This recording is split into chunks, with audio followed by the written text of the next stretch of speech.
मध्य प्रदेश में चुनावी जीत के लिए तत्कालीन शिवराज सरकार के द्वारा प्रदेश की 1 करोड़ से ज्यादा महिलाओं को मुफ्त में ही हर महीने 1250 रुपए की राशि लाडली बहना योजना के तौर पर शुरू की गई थी। सरकार चुनाव के बाद भी मुफ्त की रेवड़ियों पर हजारों करोड़ रुपए खर्च कर रही है, लेकिन दूसरी तरफ प्रदेश की ऐसी महिलाएं जो सरकार का सहयोग कर रही हैं, वे मानदेय के लिए तरस रही हैं। छतरपुर जिले की लगभग 6000 आंगनबाड़ी कार्यकर्ताओं, सहायिकाओं उषा, आशा और सहयोगिनी पिछले 4 महीने से मानदेय का इंतजार कर रही हैं। अभी तो ये लड़ाई है, आगे और लड़ाई है। से यही मांगे कि हम लोगों का 3 महीने से मानदेय नहीं आ रहा है, इसलिए उस उद्देश्य को लेकर हम लोगों ने आज यहाँ ज्ञापन दिया है कलेक्टर सर को, मुख्यमंत्री जी के नाम से। हम लोग आंगनवाड़ी कार्यकर्ता इतनी कठिन परिस्थितियों में काम करते हैं, इसके बावजूद भी हम लोगों का 3 महीने से मानदेय नहीं आया, जिस वजह से हम लोग बहुत आर्थिक तंगी से जूझ रहे हैं। हमारी जो कुछ कार्यकर्ता बहनें बेचारी ऐसी हैं कि जो केवल आंगनवाड़ी के मानदेय पे ही उनका घर चलता है। छतरपुर जिले के साथ साथ प्रदेश भर में यही हालात हैं। ये सरकारी सहयोगी महिलाएं शासन की विभिन्न योजनाओं में दिन रात कार्यरत हैं। सरकार इन्हें 6000 रुपए से लेकर 15000 रुपए तक का अनिर्धारित मानदेय अलग अलग कार्यक्रमों की प्रोत्साहन राशि के रूप में देती है। लगभग 6 महीने से इन्हें मानदेय नहीं मिल रहा है, जिसके कारण महिलाओं को परिवार के भरण पोषण में दिक्कतें आ रही हैं। महिलाओं ने अपने हक के लिए कई बार आवाज उठाई, लेकिन फिर भी सरकार इनका पैसा नहीं दे रही है। विभागीय सूत्र बताते हैं कि लाडली बहना जैसी मुफ्त की योजनाओं के लिए सरकार बड़े पैमाने पर खर्च कर रही है। यही वजह है कि सरकार के पास वेतन और मानदेय चुकाने के लिए पैसा नहीं बच रहा है। ये समस्या आने वाले दिनों में भी रह सकती है।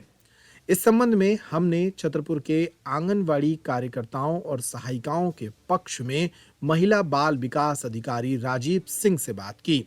उन्होंने कहा कि वे नवंबर माह तक का मानदेय दे चुके हैं, शेष राशि जैसे ही प्राप्त होगी उसे भी दिया जाएगा। आंगनवाड़ी कार्यकर्ताओं को मानदेय की बात कर रहे हैं। बेसिकली 3 महीने से आंगनवाड़ी कार्यकर्ताओं को मानदेय अभी नहीं मिल पाया था, लेकिन आज ही हम लोगों ने 1 महीने का नवंबर माह का भुगतान कर दिया है। ये भी 1 हफ्ते के भीतर हो जाएगा। वित्त विभाग को प्रस्ताव गए हुए हैं, 1-2 दिन में वहाँ से फॉर्मलाइज हो जाएगा, फिर बजट शो होने लगेगा, फिर पेमेंट हो जाएगा। दूसरी तरफ आशा उषा महिला संगठन और आंगनवाड़ी कार्यकर्ताओं के लिए काम कर रही हीरा देवी चंदेल बताती हैं कि सरकार हमारी मांगों को अनदेखा कर रही है। उन्होंने कहा कि कई आंदोलनों का भी सरकार पर कोई फर्क नहीं पड़ता। वेतन का देखिए, हर समय जब भी हम लोगों को जो बड़ा हुआ मानदेय था उसमें इतना बड़ा घपला चल रहा है कि 1 महीने का डाल दिया जाता तो दूसरे महीने के 6000 का भुगतान का पता ही नहीं चलता। दूसरी बात यह है कि हम लोगों को सितंबर महीने का बिल्कुल भी भुगतान नहीं किया गया। अक्टूबर माह का टूटा फूटा भुगतान किया गया। उसके बाद जो अक्टूबर के बाद नवंबर माह का पैसा भी टूटा फूटा आधा अधूरा डाला गया। फिर दिसंबर माह का भुगतान भी रुका हुआ है हम लोगों का अभी तक। आज की मैं बात करूं 5 तारीख की, तो आज दिनांक तक अभी तक हम लोगों का भुगतान नहीं हुआ। कितनी परेशानी हो रही है आप लोगों को? देखिए, हम लोगों का लगातार हम लोग जब ज्ञापन देते हैं हर बार यही मांग करते हैं कि जो हम लोगों का भुगतान किया जा रहा है, तो जब इतना मतलब जो ग्रामीण क्षेत्र की बात करें या शहरी क्षेत्र की बात करें, ग्रामीण क्षेत्र में तो आधा अधूरा भुगतान होता है और फिर आशाओं को पैसा नहीं दिया जाता। उसके बाद ना तो हमें ये स्थिति स्पष्ट की जाती कि किस हेड का पैसा दिया गया है और किस हेड का नहीं दिया गया।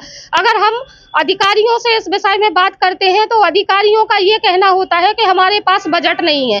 तो आज हम आपके चैनल के माध्यम से ये कहना चाहते हैं कि यदि बजट नहीं है तो बजट की मांग करना कौन बजट की मांग करेगा? भाई, हमारी आशा बहनें हैं, दिन भर परेशान होती हैं, 24 घंटे अपनी सेवाएं दे रही हैं। मातृ मृत्यु दर और शिशु मृत्यु दर जैसी गंभीर काम कर रही हैं हमारी आशा बहनें, और उनको टुकड़ों में राशि दी जाती है।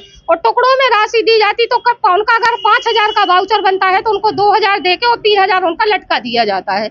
अगर इसके बाद अगर हम प्रदेश की बात करें तो प्रदेश के जब हम बात करते हैं तो प्रदेश के जो अधिकारी हैं उनका कहना ये है कि 174 करोड़ कि मांग लंबित है, सरकार के पास पैसा नहीं है देने के लिए। तो जब सरकार के पास पैसा ही नहीं है देने के लिए, तो हमारी आशा बहनें जो परेशान हो रही हैं, अपनी आर्थिक स्थिति के कारण उनके बच्चे नहीं पढ़ पा रहे, उनके घर की जो किचन है, वो रसोई है, वो डगमगा रही है। तो हम लोग कहाँ जाएं, किससे मांग करें?